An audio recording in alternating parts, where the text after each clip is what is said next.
Hello বন্ধুরা, সবাইকে অনেক পুজোর শুভেচ্ছা জানাই।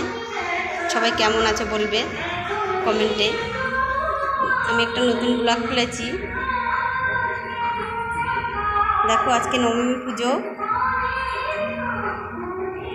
আমি আজকে নবমী পুজোর দিন কিছু রান্না করেছি। বুঝতেই পারছো, পাশেই পুজোটা হচ্ছে, গানটা চলছে।